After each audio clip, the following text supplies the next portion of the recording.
All right, look who's back. It's been a long 2 weeks, but that walk of shame back from Colorado takes a little while, so bear with me. On the way, I picked up this piece of automotive royalty. If you're not sure what this thing is, let me tell you, I am tickled. This is the infamous Toyota 2JZ. A pretty new one, in fact. If you've got this little chinga hanging off the front of the intake side, that's an indicator that this is a VVTi motor. More torques. That's all that means. I think in about 1998, Toyota decided to add variable valve timing to the intake side only on many of their engines, the 2JZ included. For the longest time, people would rip these things off or avoid the VVTi motor. But, drift tax and super tax, that became a thing, and all of a sudden, everybody started paying attention to the VVTi engines and realized, hey, that variable timing actually is a good thing. So the aftermarket finally stepped up, and now we've got camshafts and all the cool stuff to make this work. But that VVTi means that all that power that would have happened higher up in rev range really hits you like a donkey. Comes on a lot earlier, and these engines act a lot bigger than they would otherwise. I got asked to help with this little project here because the owner of the vehicle was doing an injector and an intake upgrade. So during the upgrades, the owner took the intake manifold off and found some bits of foreign matter, and he wasn't exactly sure where they came from, but I've got a pretty good idea what happened here. We'll get into that in a little bit. This car was an ex-FD car. It belonged to Frederick Osbo and actually competed professionally for a couple years. At least that's what the story is.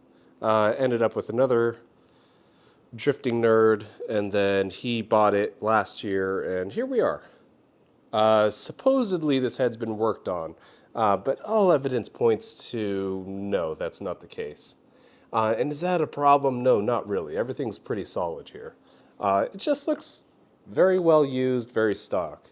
And there are no red flags here, even though I like a good red flag. But with these things costing almost 10 grand now for a long block, red flags and a 2JZ, not my idea of a good time. Now, the designator here is a 2JZ GTE. This would be 1998 and up. I love these motors. In fact, I cut my teeth on these things, so I know a little bit more than the average bear. Now, it really doesn't particularly matter what version of this engine you end up with. Let's try not to drop this thing on the ground. Now, if you have a non-turbo motor, which would be designated by a GE, that would have come in non-turbo Supra models, all Lexus inline 6 models, a plethora of things. It would have been almost exactly the same. They had a slightly different exhaust port, not that big of a deal. And then the combustion chambers were slightly different, even though they were a higher compression engine. Now, if you notice, this quench pad is nice and flat on the turbo version. The non-turbo version had a circular fly cut, and the way they increased the compression was a slightly different piston design, and then they actually used a single layer metal head gasket, which was a 15 thousandths thick head gasket. And I think the stock head gasket for a turbo engine was like 51 thousandths or 60 thousandths, something to that effect. All the NAT guys, which would be the guys who are boosting the non-turbo version, would just take a turbo head gasket, slap that on their non-turbo engine, throw some boost at it, and they'd live nice, long, happy lives like any old 2JZ should. If you had a VVTi motor, they had a little bit weaker of a bottom end. I happen to think that the stock rods for a VVTi motor, though they're pretty dinky, that's not really the problem. Oftentimes, you'd just break a piston before you'd actually break a rod. Now, this is a turbo model. Again, the intake port shape, at least on the entry, was slightly different. And then if we flip this over, come on, let's do this without hurting one of those sensors. Oh. The turbo models had an oval-shaped exhaust port. If you had a non-turbo model, this would be a perfectly round circle.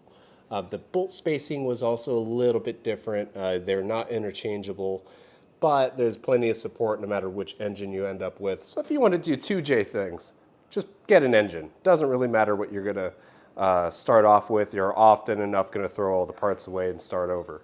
And if you're like me, you're going to want the VVTi motor. That's going to make more power overall. These days, a lot of people are going away from the older style heads and going to the VVTi thing just to get a broader power band. So there's some stuff bouncing around in here. We're going to have to find the source of the foreign matter. Unfortunately, it happens to be something quite large. If I know anything about people, they like a good true crime story. So who did it? Like any good mystery, we're going to have to figure out what kind of life this thing lived and what led up to this ultimate demise. Let me see if I can insert a clip here. Maybe right there. You can tell me what you think.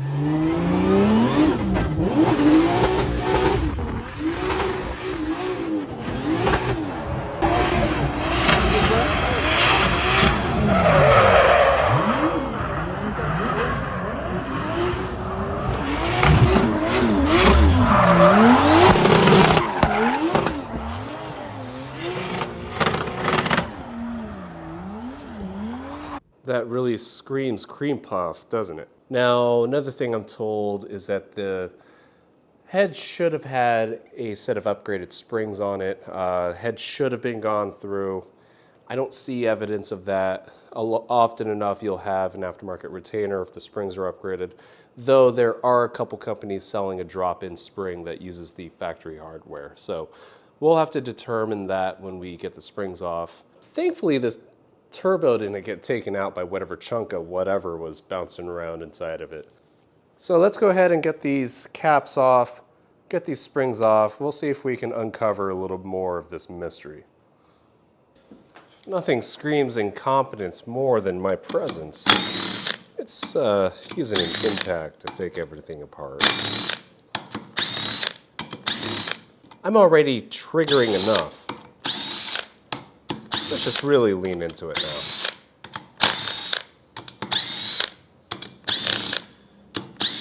So Toyotas are very easy. They label everything very well. You can honestly just take everything apart. You don't have to mark anything. They label all of their caps very well, intake and exhaust, and then 1 through 7 or 1 through 5, depending on what you're working on.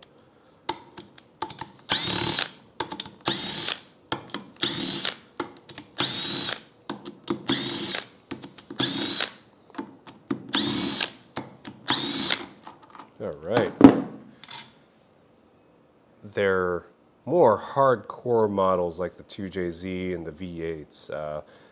Had these really nice 8mm cap screws. It's a little deceiving because they have a 10mm drive on top of them, but that was beefy, very beefy stuff, especially considering what they were putting into the smaller economy car engines.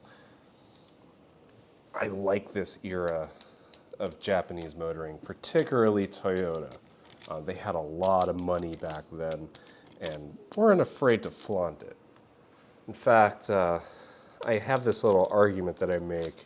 A lot of people like to call this engine over-engineered. I think it's actually more the practice of under-engineering and not caring how much extravagant expense you're putting into your engineering.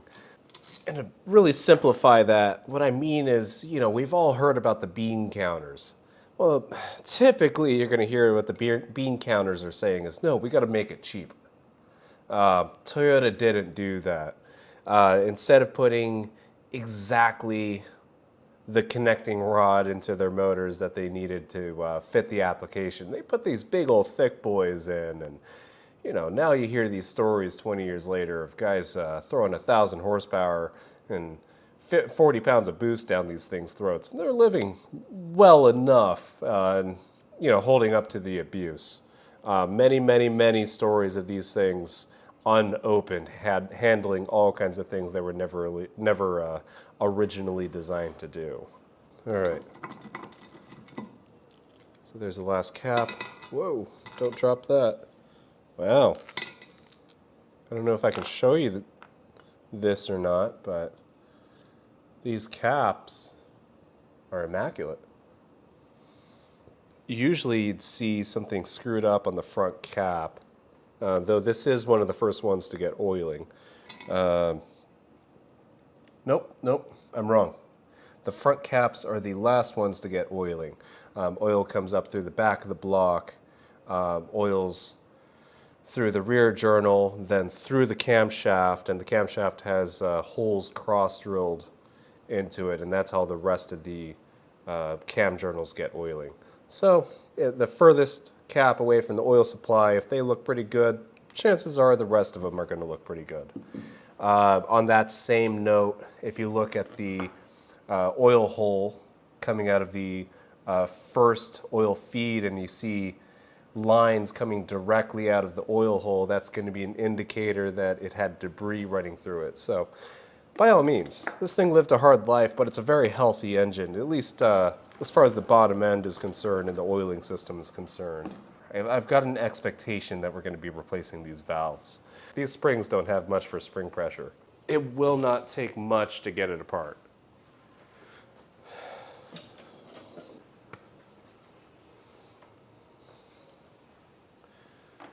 Now, while I could put this in the mill and take this apart the right way, I think we're just going to use a socket and a hammer. We're going to get real ghetto here. Hopefully we won't bend them. But, as you can see, it really doesn't take much to get these apart.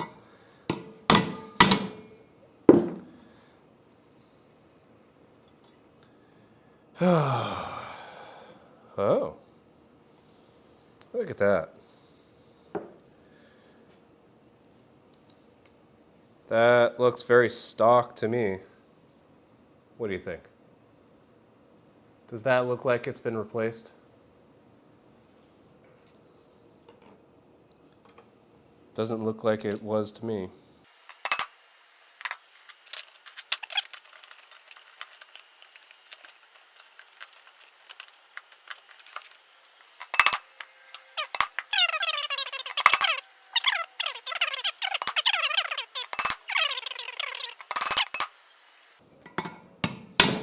If I remember correctly, these springs only had like 40 pounds of spring pressure on them seated.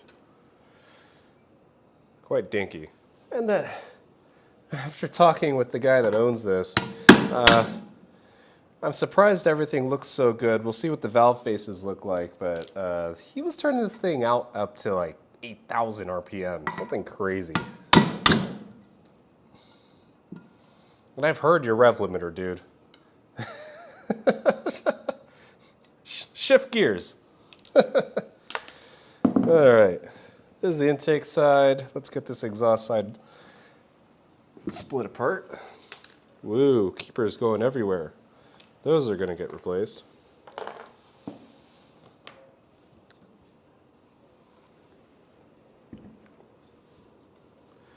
All right. And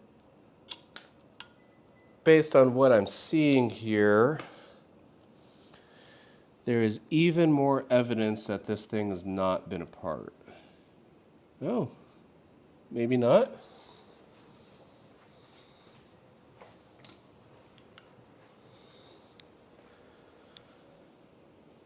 Somebody has installed valve stem seals on this thing. So that previous work that was alluded to was a valve stem seal job. Well, it ain't much, but I guess it's work. So let's get this thing apart one more time. Let's get the exhaust side apart.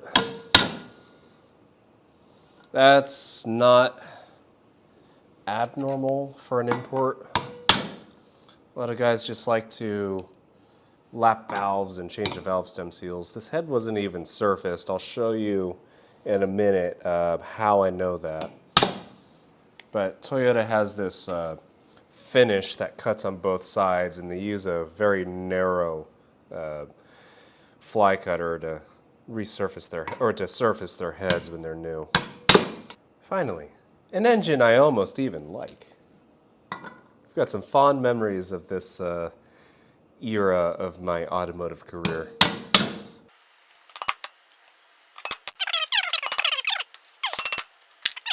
But by far the easiest way to blow these things apart if you're not going to reuse the old parts.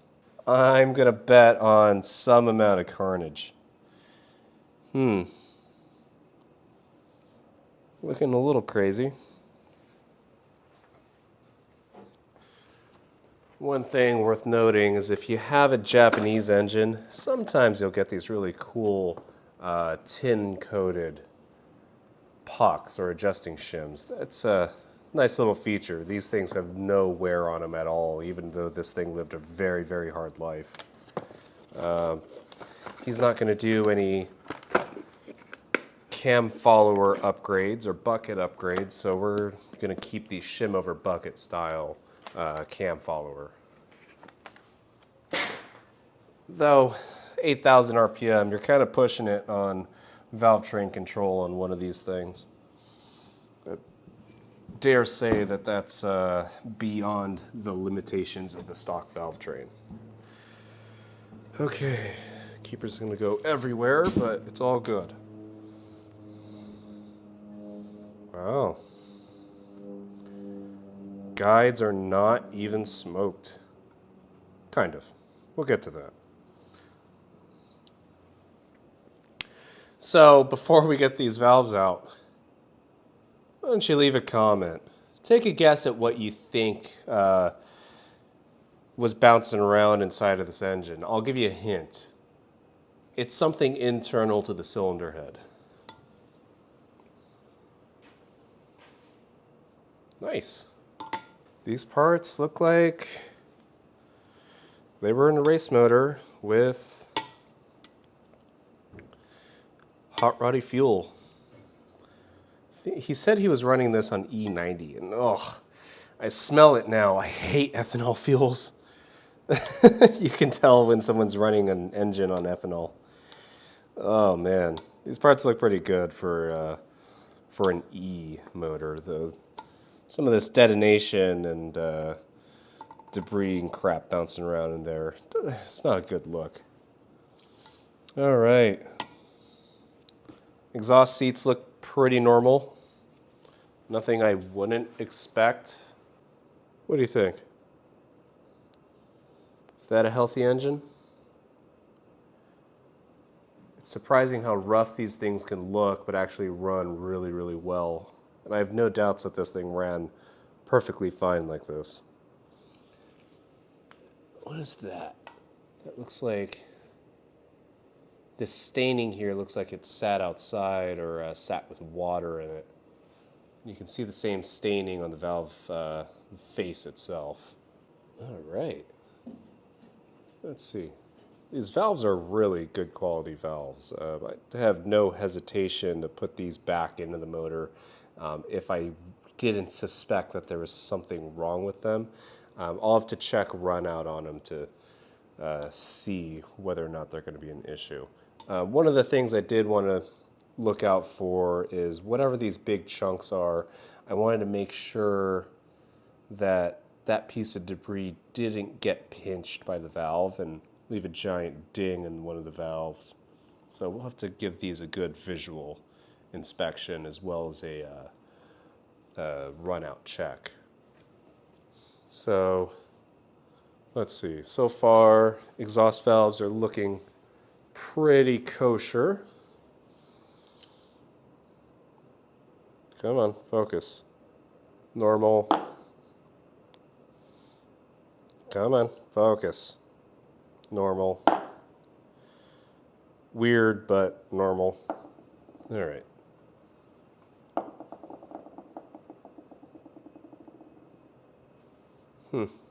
I would have expected more carnage. I got excited for just a moment, too. Looks like we're going to use these exhaust valves If enough intake valves are bad, then we'll just replace the set. Actually, no. If any of these valves are bad, I'm going to replace the set. It's a race car. It needs all the help it can get. Okay. Looking good. Let's get a shot up these ports. Where's my flashlight? Flashlight. Perfect. A little sooty, but a little color never hurt anybody. Or has it? Ooh, inappropriate. And demonetized.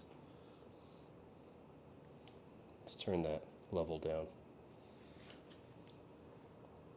Nothing abnormal in the exhaust ports. Nice. Oh, and if you haven't noticed this, every port on the 2JZ is different. Everything is very focused towards the center of the head. So all the end ports have a giant dog leg in them like that, and as you move toward the center, they become quite a bit more straight as far as their angle of approach. So that's one of those things that makes porting one of these heads particularly difficult, is getting all these to work in a similar fashion. While not entirely difficult, is not a beginner's job. The same thing to a lesser extent exists on the intake side, but intake side's a hell of a lot more simple than porting the exhaust side properly. All right. Moment of truth. Here's the intake side.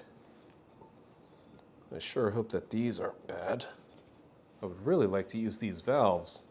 That would surely make things more simple. But I've got no problem with replacing them with something sporty. Okay.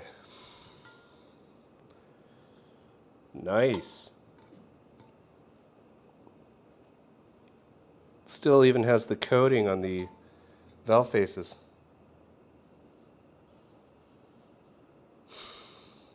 No, I'm a little disappointed. I was expecting evidence of valve train control issues, but apparently this thing was holding up to the high RPM, high and sustained RPM. A lot of times if you see a valve train control issue, you'll see a cup in the intake faces on these.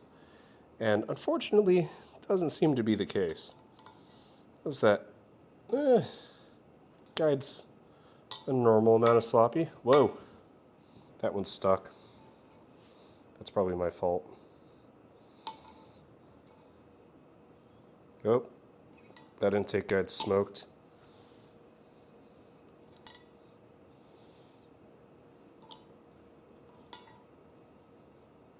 Nothing scary yet. Come on. Okay, well, if those valves don't fail on run out, then visually they're going to be good valves, so we'll just set those to the side. Off camera, I'll get this valve out of its hole. That burr was probably for me disassembling this improperly. Well, as much as I would like to take credit for the damage to the keeper groove, it in fact was not me. We have ourselves our first bad valve. And I think it's operator error. So I am really trying hard to show you what I'm finding here. Look at the top of the keeper grooves. You can actually see the parting line where the two keepers don't actually meet each other. I don't know what's happening here. I did find the two keepers that were on this valve, and they're just as chewed up. The top of the keeper grooves is just completely worn away. I'll get the valve out and show you what I'm talking about. I don't know if that's from an assembly error, like the keepers weren't in the groove properly, or what. No, I'm going to do my best to show this properly. Look at those keeper grooves. Look how chewed up they are. Right at the top of the bead lock. That's what a normal one should look like.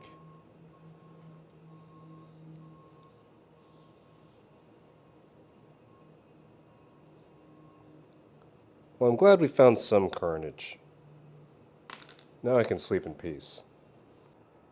A quick little grind with the cartridge roll takes care of the burr pretty easily. But that's what I was trying to show you. Come on, focus. Let's see if we can do a little more zooming. There we go. Uh-oh, somebody's going to plug my fingerprints into AI. We're going to be in trouble.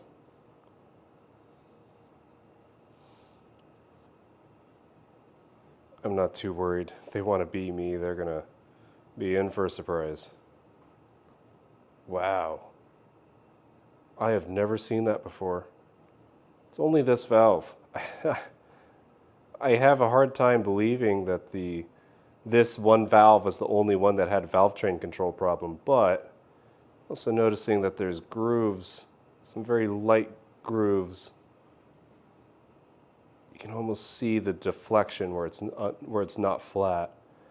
Right here at the bottom where my fingernail is, there's grooves worn into the bottom of the valve where the keepers would sit. This is odd. Okay, time to move on. He needs valves. Now, amazingly enough, the issue that plagued this poor engine, and nobody knew about it until the disassembly, exists in 1, 2, 3, 4, 5, 6, all 6 cylinders. Not so easy to see from here, but I'll zoom in. But some of you guys with the sharp eyes, you'll know exactly what the issue is here. I'll shine the light down the intake ports. See if you can catch that. Hopefully it's not too overexposed. So, which one of you could tell me what the issue is here? Oh boy, what a train wreck. Now, before I flip this over, let's see if the issue exists on the exhaust side.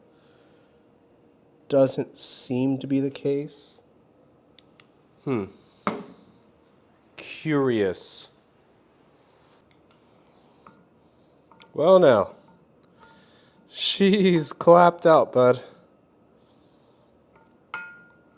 If you don't see the problem yet, intake guides are broken. There is 1, 2, 3, 4, 5. There are 5 valve guides that are not broken off. And every cylinder has had a chunk of valve guide break apart and go through it. Let's see. Can we illustrate what happened here? Yeah, we can. See those splits? If you look right at the bottom of the valve guide here, you can see 2 cracks. The same thing exists on this valve guide, as well as, come on, that valve guide. This one's a little harder to see, but you can still see it right at the bottom. Both sides of the valve guide are cracked here in the same position as this one is. The case is the same here and on every single intake. So what is the issue? how does that happen? Why don't you take a minute, think amongst yourselves, and then if you didn't comment before, leave a comment here. I'm really curious to know what your theories are. But I would say that this thing lost timing at some point in its life. Probably never lost timing when it was in America. This more than likely, this was an issue when this engine was new, or newer and still under warranty, and this engine lost timing while it was still under warranty. And it's a little hard to see, but there's some lettering on the intake valves. That indicates that these are OEM Toyota valves. So my best guess is that this engine lost timing. It was still under Toyota warranty. And instead of having the head gone through or being replaced, they just replaced the valves. And somebody wasn't keen enough to catch that all the intake guides had been cracked from the valves being bent and getting sucked down into the guide, pushing it apart and causing the cracks. I can only assume that this head is a 1998 cylinder head. This may or may not be the original engine to the Supra. More than likely, it's not the original engine to that Supra. So really, we don't know what the history is here.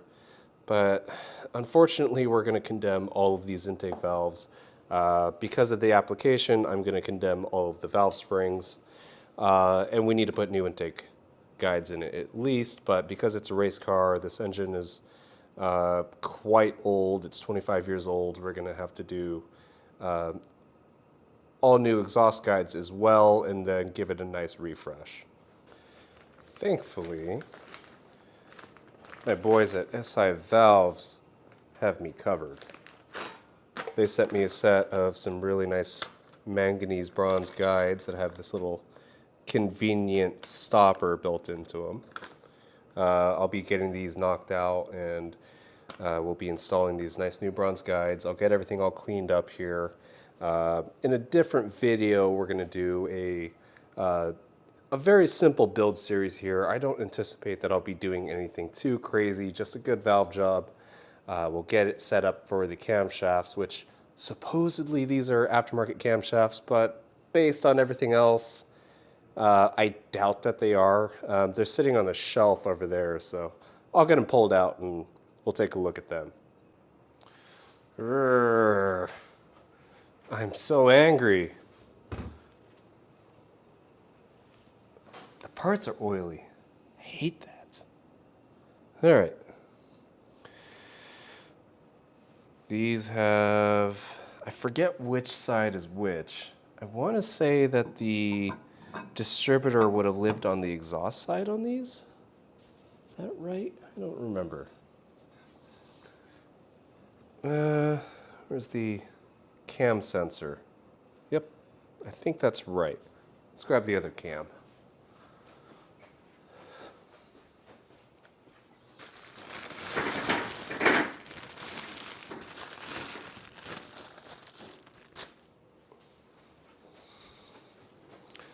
Oh, duh. This is a VVTi engine. So the intake cam is going to have all the VVTi nonsense hanging off the front of it. See, at least my memory is not that bad.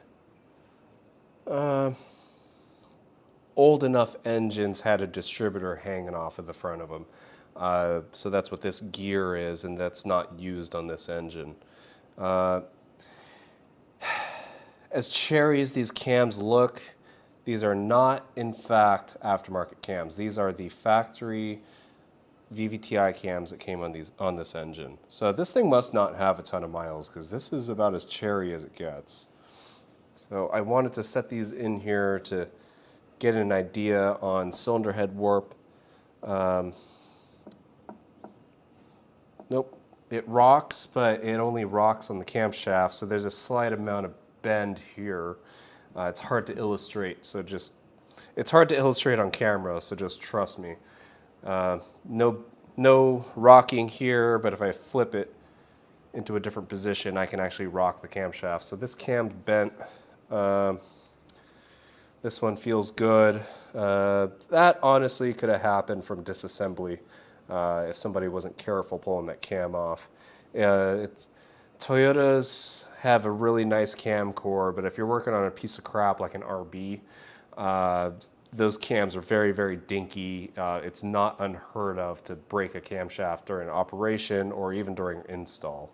The reason for that is the cam core thickness is so much thinner on the Nissans, and they in fact even built in these little cutouts so that you can take the head off without pulling the cams off. Toyota doesn't do that stuff. If they can keep things nice and compact and leave other parts nice and strong and honestly save them some design time, they will. So if you want to pull a head off on the Toyota, you're pulling the cams off. I really am having a hard time finding anything particularly bad about this head. It kind of sucks that there's debris, broken valve guide bouncing around throughout every cylinder of this engine, but that happens, especially when you are dealing with an engine this old. This honestly is one of the nicer 2J heads that I've ever worked on. Okay, at least we know we have a good core. Good for him.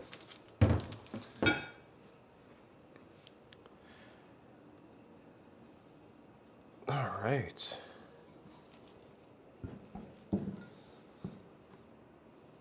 I wonder if we could possibly convince the guy to do some porting here.